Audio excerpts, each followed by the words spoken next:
Oh là là, les pactes dans la musique, réalité ou bien juste du buzz? On va un peu analyser cette vidéo-ci là, parce que bon, écoutons en tout cas. Ah.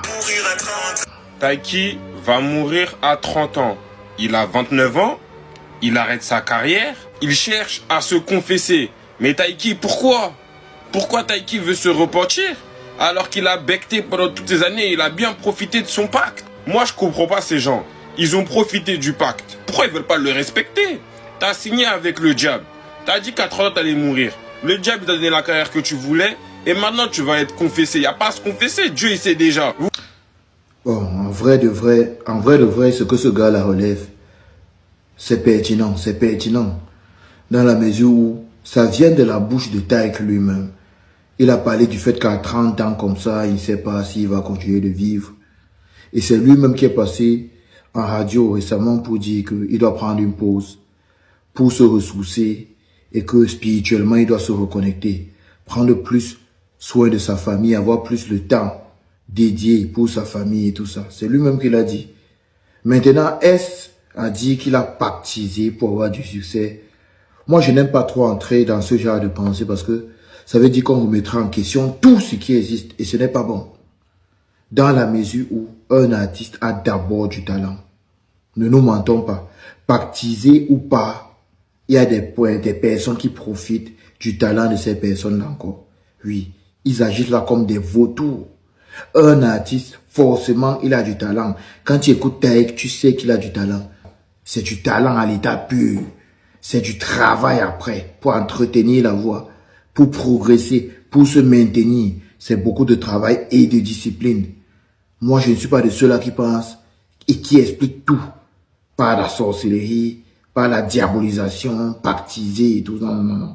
Maintenant, ces choses-là existent, je sais qu'il y a des sociétés secrètes, il y a des labels qui recrutent des gars comme ça, qui vous font miroiter le fait qu'ils vous font en fait percer. Pourtant, c'est pas eux qui vous font percer. Ils ont peut-être des lobbying, ils ont des avantages avec les sociétés de streaming, des débouchés avec les organisateurs d'événements, de concerts, festivals, pour vous faire produire un peu de partout, pour avoir plus de notoriété. Mais en aucun cas, aucune de ces entités-là ne peut vous donner le talent. Ou bien vous dire que c'est eux qui vous ont fabriqué, genre, ils vous ont donné cette étoile que Dieu a mis en vous. C'est très très faux. Parce que chacun vient avec son étoile. Maintenant, il faut l'entretenir, il faut travailler et déjà détecter c'est quoi son talent, ce à quoi on est voué. C'est ça le plus difficile. Mais ces gens-là détournent. Maintenant, s'il faut venir sur Taïk spécifiquement, il a dit il a besoin de plus de temps. Il a besoin de plus de temps pour sa famille. Qu'il prenne son temps. N'entrons pas dans les polémiques. Tant qu'on n'a pas de preuves, c'est ça. Les gens vont commencer à prendre son album Héritage, qui est sorti l'an dernier avec Dadju, pour dire que regardez les covers. Nous avons tous vu les covers. Où les gens étaient en train d'analyser que Illuminati, ici, là, c'est le sang, ici, c'est le sacrifice, comme ça.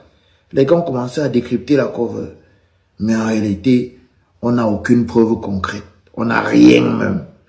Et rien ne dit que c'était pas voulu du label pour faire parler les gens. Rien ne le dit. Donc il y a de la manipulation.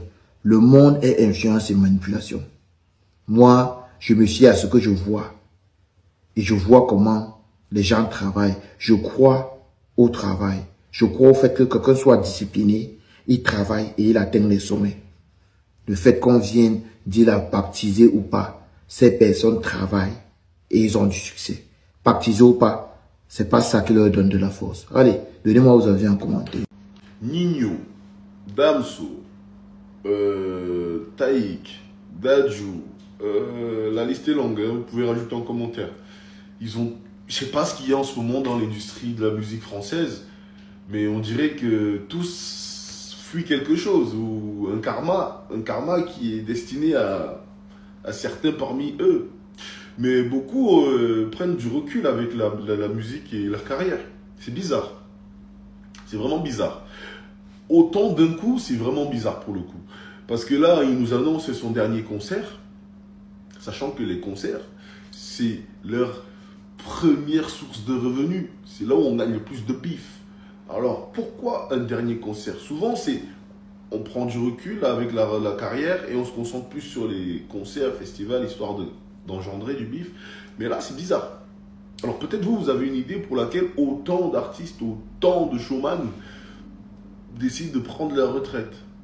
Peut-être ils sont au courant de quelque chose. Ou peut-être alors, il y a un karma qui va s'abattre dans l'industrie. Enfin, qui a peut-être commencé à s'abattre dans l'industrie. Et tout le monde s'entend cela venir. Les plus au fait et les moins au fait.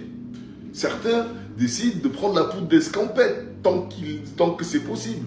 Mais le problème, c'est que si ma théorie n'est pas fausse, fin de retraite ou pas, ça va te choper, mon gars.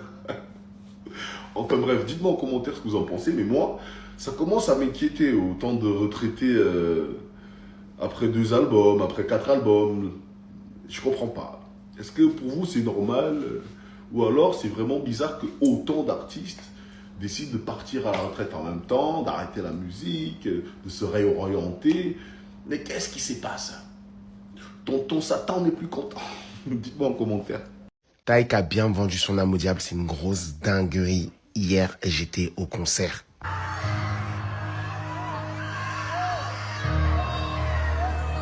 Pourquoi il crie comme ça? Pourquoi il crie comme quelqu'un de possédé? J'étais en backstage avec lui et j'ai pu lui poser la question. Juste dire bonjour à Taïk. Voilà, tout simplement. Bon, en réalité, j'ai pas pu lui poser la question, mais je vous fais mon débrief du concert qui était juste exceptionnel. Attention, disclaimer, tous les chrétiens, tous les religieux, vraiment, disclaimer, regardez la vidéo jusqu'au bout. Moi, je suis pas contre de dire que il a vendu son âme, qu'il a fait... Les gens disent ce qu'ils veulent, parce que lui aussi, il sert quelque chose pour que les gens puissent en parler. Maintenant, je vous demande, s'il vous plaît, pour l'amour de Dieu, de marcher avec le discernement et non pas avec votre interprétation. L'esprit de Dieu, c'est un esprit de discernement. Le mec appelle les gens avec un message positif de ouf. J'ai pas cette partie-là parce que j'étais sorti de la salle, mais comme par hasard, vous allez dire. Mais après l'une de ses chansons, je sais pas si c'est Karimi ou qui, le mec il dit que Dieu vous bénisse tous et tout. Et comme les gens sont hypocrites, comme les religieux ils sont hypocrites, ils vont dire que il dit Dieu quand il veut, mais c'est pas le vrai Dieu, nanana, je sais pas quoi. Parce que juste après, en fait, les gens choisissent ce qu'ils veulent. Les gens choisissent leur combat et ça m'énerve. Parce que pourquoi, lorsqu'il parle de Dieu, on va dire, mais non, il parle pas vraiment de Dieu, c'est de la merde. Mais lorsqu'il fait des choses qui sont assimilables au diable et aux démons, etc. Là, tout de suite, on va pas se dire, non, c'est pour de faux. Quand c'est pour de Dieu, quand c'est pour Dieu, non, c'est pour de faux. Mais quand c'est des trucs démoniaques selon vous, ah non, là, c'est vrai, là, c'est très vrai. Et c'est ça qui me fout la haine. Pourquoi on choisit, pourquoi on a un 2 poids, 2 mesures, en fait, comme ça, dans notre communauté, en fait. En tout cas, je vais pas faire une vidéo très longue. Tout ce que j'ai envie de demander, c'est combien d'entre vous, en fait, ont prié pour Taïk? Parce que les gens sont bien drôles à dire que il est passé de l'autre côté, il a vendu son âme et tout, mais on sait que ce mec-là a des racines chrétiennes. On sait que, voilà. Donc, combien d'entre vous ont prié pour lui? Combien d'entre vous ont prié pour le frère Taïk? Le frère Julien? Combien d'entre vous? Pas beaucoup. Pas beaucoup, parce que vous êtes juste des hypocrites. La majorité, c'est juste des hypocrites. Parce que ils disent ça, mais c'est eux aussi, quand c'est leur anniversaire, tu vas entendre du Taïk, tu vas entendre du Dadju, tu vas entendre du Aya Nakamura, tu vas entendre de tous les artistes à leurs anniversaires, ou même dans leur téléphone et tout, mais c'est eux qui font les plus spirituels, et je déteste ça. En tout cas, je suis chaud d'échanger avec des gens en commentaire, mais uniquement des gens intelligents.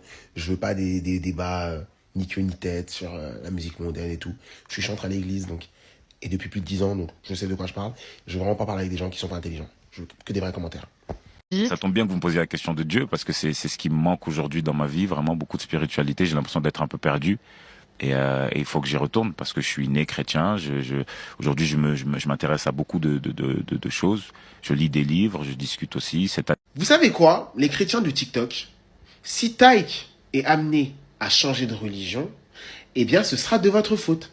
Voilà, je vous le dis. Comme ça, vous êtes clair. Attendez, peut-être même que là, je devrais mettre ma capuche. Dans son interview pour France Inter hier matin, Taïk a expliqué que il allait faire une pause dans sa carrière musicale. Il a besoin de se recentrer, de retrouver sa famille, de retrouver sa relation avec Dieu. Il a vécu des choses compliquées. Il a perdu son frère, son meilleur ami, comme vous savez. Donc du coup, voilà, il fait un peu, il se met en retrait. Il a toujours fait mention de Dieu. Il a toujours dit qu'il était à la recherche de la face de Dieu. Il a toujours dit qu'il avait, voilà, une spiritualité, qu'il était chrétien, etc. Sauf qu'il a jamais été bien reçu. Même lorsqu'il a fait des chansons dédiées à Dieu, les gens ont toujours eu un truc à redire sur sa foi. les gens du corps de Christ, les chrétiens. C'est-à-dire qu'aujourd'hui, il est en train de nous dire qu'il est en train de s'instruire, qu'il est en train de lire beaucoup de choses, qu'il est en train de se renseigner sur la spiritualité, etc. Si cet homme sort du corps de Christ, sachez que ce sera énormément à cause des chrétiens. Parce qu'au lieu de l'embrasser et de l'accueillir avec amour, vous n'avez fait que de le pointer du doigt sur les réseaux sociaux. Et il faut savoir que les personnalités voient tout. C'est-à-dire que c'est des stars ou quoi, qu'elles ne voient rien. Elles voient tout sur les réseaux. C'est-à-dire que la communion fraternelle qui est censée être, voilà, dans le corps de Christ, elle a été vraiment inexistante sur le cas de Taïk. Donc s'il s'en va pour aller avoir une autre croyance, soyez pas choqués, c'est de votre faute.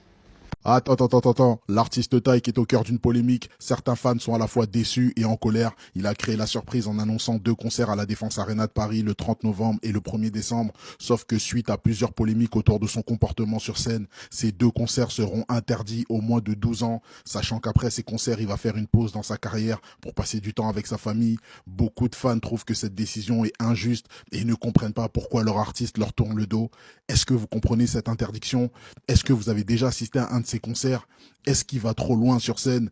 Et dis-moi toi en commentaire, j'ai envie de savoir. L'Aumôniac Musique, la chaîne 100% musique. Abonne-toi, like et lâche-moi ton commentaire parce que si t'es pas ici, t'es nulle part.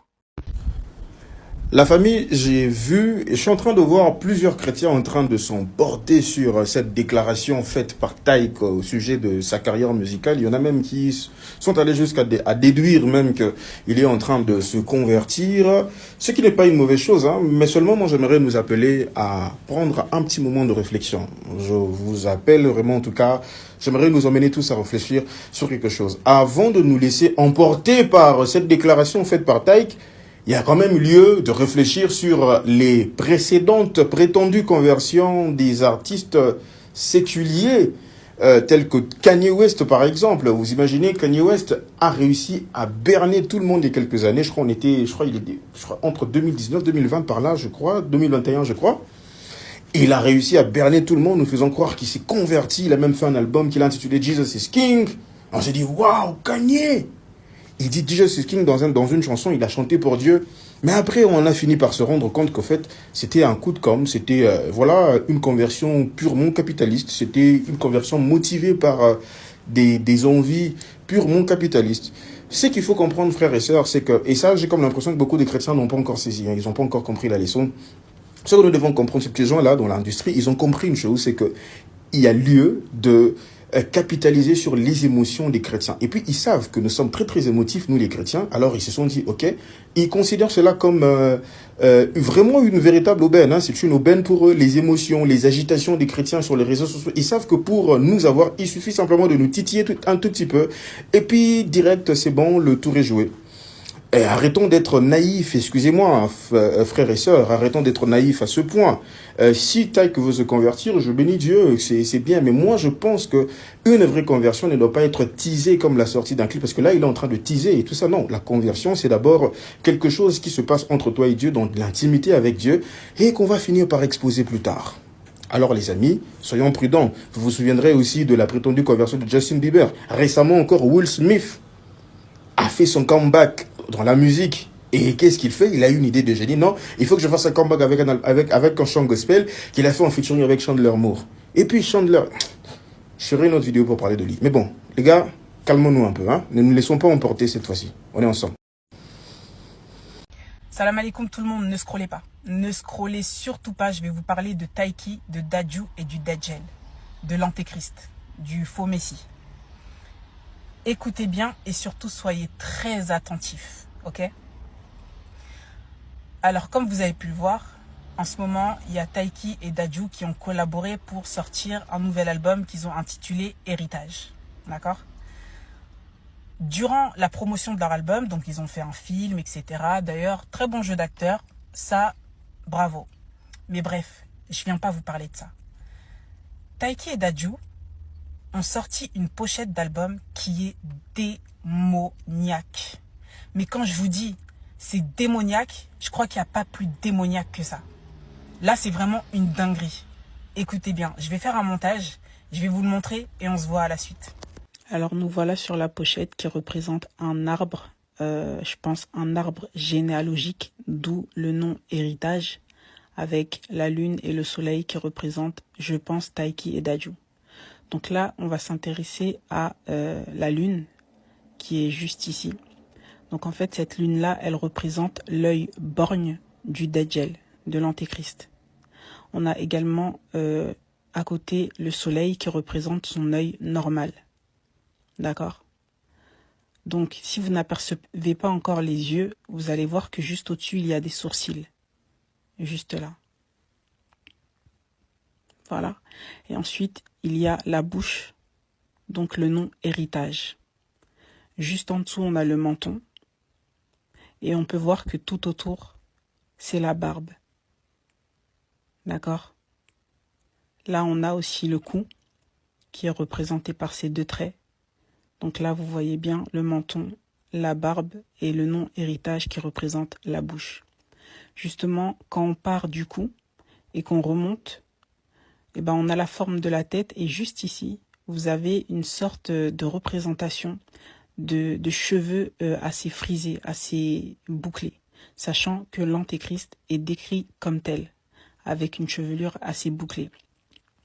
Donc quand on remonte au niveau de la tête, vous allez pouvoir vous apercevoir qu'il y a une sorte de calvitie, juste là. Là, vous pouvez voir également qu'il y a une couronne. Donc vous allez voir juste ici, là. C'est une couronne avec deux cornes, mais vous allez voir la signification juste après.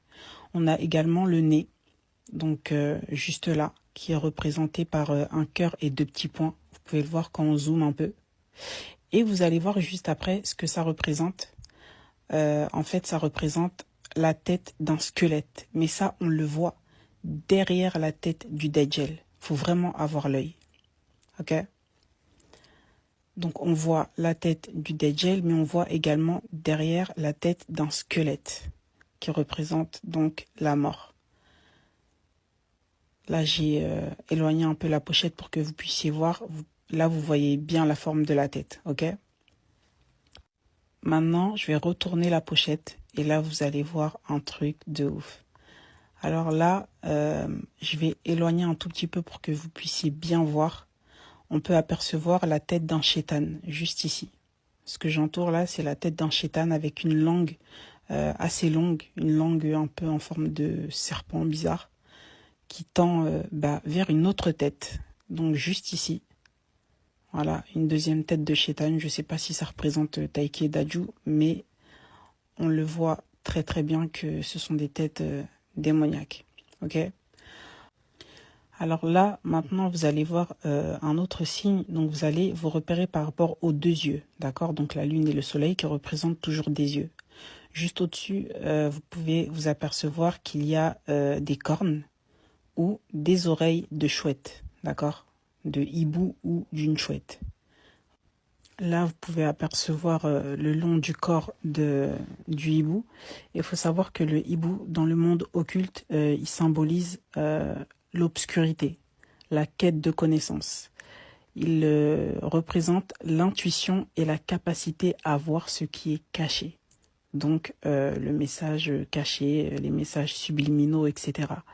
Le hibou, il représente également tout ce qui est tristesse et obscurité. Et en plus de ça, on l'associe à l'occultisme et on lui prête le pouvoir de voir les défunts dans l'au-delà. Donc c'est vraiment très très sombre. Là, ce que je vais vous montrer, c'est un signe mais très démoniaque. Là, vous allez voir la tête du chétan, ok? En gros, vous allez vous repérer par rapport aux oreilles du hibou. Donc là, vous oubliez les deux yeux. Vous regardez bien les deux oreilles du hibou qui représentent des cornes, d'accord? Donc là, quand vous regardez bien, ça représente la tête du chétan vue d'en haut, ok? Vue d'en haut, comme si vous étiez au-dessus de sa tête. Là, je vais éloigner l'image pour que vous puissiez bien voir, ok? Soyez attentifs.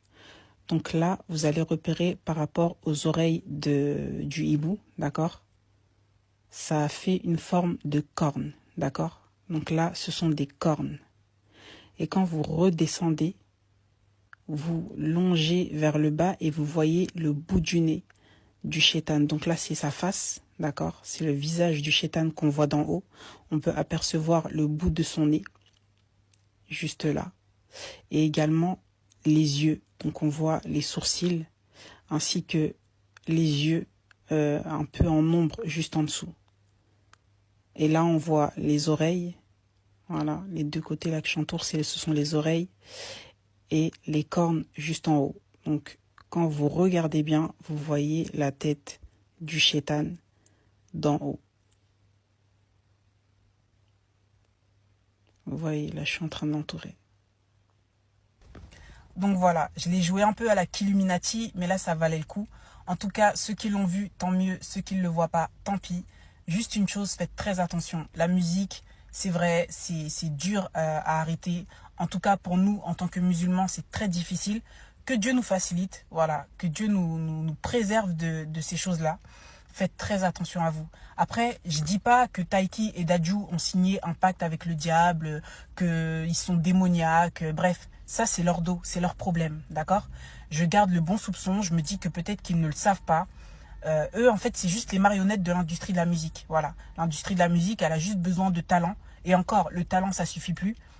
Ils ont juste besoin de personnes qui tiennent un public, des personnes influentes. Et c'est ce que Dadju et Taiki ils font avec leur voix. En tout cas, les gars, là, si vous m'entendez, faites attention. Nous, on vous aime bien, vous chantez bien, tout ça, mais c'est dur. C'est dur. Oh, j'ai signé le contrat. Toi et moi, c'est bouclé. C'est bien bouclé, hein, les gars, doucement. Salut tout le monde, il est super tard mais fallait que je vous parle. Fallait que je rassure en fait les gens qui se sont dit encore une fois ce soir, qu'est-ce qui se passe encore Taiki, les concerts, les shows, qu'est-ce qu'il y a. Quand je suis en concert, je suis à 400%. Si t'es déjà venu en concert, tu sais que je suis à 400% et des fois j'avoue j'abuse vraiment beaucoup. Mais je fais du show à ce moment-là. Et en fait, tout ce qui se passe sur scène, tout ce que je fais, c'est dans le but de faire un show, de faire du show. Là, j'ai bien vu que ça a choqué et j'en suis désolé. Mais j'ai capté. Il faut doser. Il faut doser. J'ai bien capté, je suis encore désolé. Et on est ensemble.